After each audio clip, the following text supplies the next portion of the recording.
Il y a quelque chose qu'on ne vous dit pas sur la liberté. Quelque chose que les neurosciences ont découvert en étudiant les milliardaires, les stars et les ultra-riches. Vous avez probablement déjà rêvé de liberté financière, de pouvoir enfin faire ce que vous voulez, quand vous voulez, sans contrainte, sans horaire, sans patron. C'est le rêve ultime, non? Mais voici le problème. Chaque étude comportementale menée sur les gens qui ont atteint cette liberté totale révèle exactement la même chose. Ils ne deviennent pas des surhommes, ils ne méditent pas, ils n'écrivent pas de romans, ils régressent biologiquement. Dans les prochaines minutes, je vais vous montrer pourquoi la liberté n'est pas ce que vous croyez, pourquoi Sartre avait raison d'avoir la nausée, et surtout, pourquoi votre cerveau déteste la liberté bien plus que vous ne le pensez. Voici ce qu'on ne vous dit pas. La pyramide de Maslow, vous connaissez ? On vous a appris qu'une fois vos besoins de base satisfaits, vous montez naturellement vers la créativité, la réalisation de soi, que c'est automatique, que c'est l'évolution humaine. C'est faux. La réalité neurobiologique est beaucoup plus sombre. Sans contrainte externe, sans pression de survie, votre cortex préfrontal s'éteint. Et quand il s'éteint, c'est votre cerveau reptilien qui prend les commandes, celui des pulsions, celui des instincts primitifs. C'est ce qu'on appelle le défaut de structure biologique. L'absence de pression environnementale conduit directement à l'atrophie de la volonté. Ce n'est pas de la philosophie, c'est de la biologie pure. Et on a les preuves. Les chercheurs ont étudié les milliardaires, les héritiers, les stars qui ont tout. Liberté financière totale, aucune contrainte, zéro pression de survie. Et vous savez ce qu'ils ont trouvé ? Dépression, addiction, comportement pervers, errance existentielle complète. Imaginez quelqu'un au sommet d'une montagne d'or qui, au lieu de regarder le ciel, se met à gratter la terre par angoisse. C'est exactement ça. Parce que sans contrainte, votre cerveau ne devient pas créatif. Il ne s'élève pas. Il retourne à ses instincts de primate. Dominance sociale, consommation compulsive, reproduction. La vérité, c'est que vous n'êtes humain que parce que la société vous y oblige. La pyramide de Maslow n'est pas un escalier, c'est un toboggan. Sans l'effort pour grimper, sans la friction quotidienne, vous glissez vers le bas, automatiquement. Et c'est là que ça devient fascinant. Parce que si la liberté totale est un poison biologique, alors la question n'est plus « comment devenir libre ?» La vraie question, c'est « comment choisir les bonnes contraintes ?» Puisque la volonté libre est une illusion biologique et que votre cerveau primitif va saboter tout projet si on lui laisse le choix, voici le protocole que les 5% qui réussissent vraiment utilisent sans même le savoir. Je l'appelle l'architecture des contraintes. Et ça commence par comprendre un mécanisme que la plupart des gens ignorent complètement. Étape 1, le déterminisme volontaire. Vous pensez que pour réussir, il faut de la discipline. C'est faux. La discipline, c'est une ressource limitée. Vous l'utilisez le matin, elle est épuisée le soir. C'est comme une batterie qui se vide. Et le pire, c'est que même quand vous pensez prendre une décision consciente, ce n'est pas vous qui décidez. Le neuroscientifique Benjamin Libet l'a prouvé. Vos décisions sont prises par votre cerveau 7 secondes avant que votre conscience le sache. 7 secondes. Vous n'êtes pas aux commandes. Vous regardez juste le film en direct. Alors, voici le protocole. Identifiez votre objectif, n'importe lequel. Écrire un livre, perdre du poids, apprendre une langue, peu importe. Maintenant, la règle absolue. Ne comptez jamais sur votre volonté. Assumez que votre cerveau primitif va vous auto-saboter. Votre job n'est pas de vous motiver tous les matins. Votre job est de lui retirer le choix. Pourquoi ça marche ? Parce que votre cerveau limbique, celui des émotions et des pulsions, est 200 fois plus rapide que votre cortex rationnel.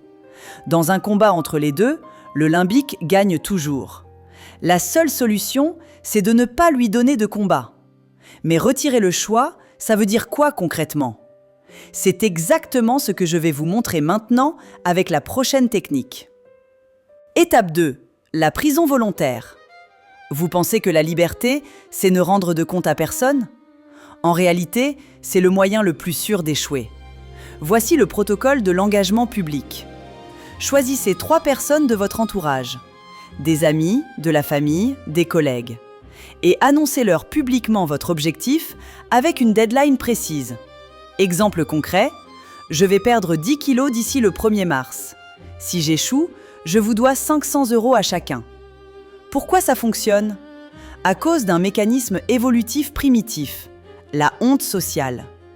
Votre cerveau archaïque a peur d'être exclu du groupe. C'est câblé depuis 300 000 ans. Et c'est bien plus puissant que n'importe quelle motivation abstraite. La honte est un moteur biologique beaucoup plus fort que l'ambition. Votre cerveau préfère mourir de faim plutôt que d'être rejeté par la tribu. C'est de la survie pure. Mais il y a un détail crucial que je n'ai pas encore mentionné. Un mécanisme qui rend tout ça encore plus efficace. Et c'est là que la plupart des gens abandonnent sans comprendre pourquoi. Étape 3, l'ingénierie environnementale. Vous croyez que la tentation, vous pouvez y résister? Statistiquement, vous ne pouvez pas. Chaque décision que vous devez prendre dans la journée épuise votre cortex préfrontal. C'est comme un muscle qui fatigue. Alors voici le protocole de suppression physique. Ne comptez pas sur votre volonté pour éviter les distractions. Supprimez-les physiquement, littéralement. Objectif? Écrire un livre? Désinstallez tous les réseaux sociaux de votre téléphone. Pas « je vais essayer de moins regarder ». Non, supprimez l'application. Objectif? Manger sainement? Jetez la malbouffe de chez vous. Si elle n'existe pas dans votre environnement, vous ne pouvez pas craquer à 23 h devant Netflix. Objectif? Vous concentrer? Coupez Internet pendant vos sessions de travail. Pas le mode avion, coupez la box. Débranchez physiquement le câble. C'est radical, je sais, mais c'est exactement le point. Pourquoi ça marche? C'est ce qu'on appelle la friction cognitive. Plus il y a d'étapes entre vous et la distraction, moins votre cerveau limbique a de chances de prendre le contrôle. Si Instagram n'est qu'à un clic, votre cerveau va toujours gagner. Toujours. S'il faut 10 minutes pour réinstaller l'app, votre cortex a le temps de reprendre la main et de dire « Attends, c'est quoi ce délire ?» Et voici maintenant la partie que 99% des gens ratent complètement. Parce qu'ils pensent que ces contraintes vont les étouffer. Étape 4, le cadre, pas la cage. Vous pensez que ces contraintes vont vous étouffer. En réalité, c'est exactement l'inverse. La liberté totale, c'est le chaos neurologique. Le cadre, c'est ce qui vous permet de créer. La règle du cadre libre. Je ne suis libre que dans le cadre que j'ai fixé. Hors du cadre, je suis un robot qui exécute. Exemple pratique. Si votre objectif est d'écrire, vous décidez. De 6 h à 8 h tous les matins, j'écris. Pas de négociation, pas de « si j'ai envie », pas de « je verrai demain ».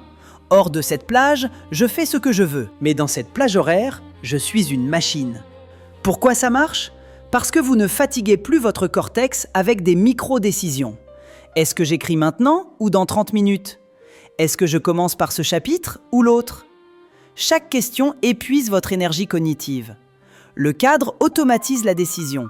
C'est de l'ingénierie comportementale pure. Vous ne luttez plus contre votre cerveau. Vous le reprogrammez. Et maintenant, vous comprenez quelque chose que la majorité ignore complètement. Alors que 95% des gens continuent de croire qu'ils ont besoin de plus de liberté, de plus de choix, de plus d'options, vous savez que c'est exactement l'inverse. Vous faites maintenant partie des gens qui ont compris que l'être humain n'est pas fait pour la liberté totale, qu'on ne s'élève pas en supprimant les contraintes, on s'élève en les choisissant stratégiquement. Sartre disait « L'homme est condamné à être libre ». Il avait raison d'avoir la nausée. Parce que la liberté n'est pas un cadeau. C'est une épreuve biologique pour laquelle votre cerveau n'est pas équipé. La contrainte, ce n'est pas une prison, c'est une architecture. Et c'est la seule chose qui vous permet d'être vraiment libre. Et c'est comme ça que votre cerveau décide pour vous, tous les jours, sans que vous le sachiez. Sauf que maintenant, vous le savez.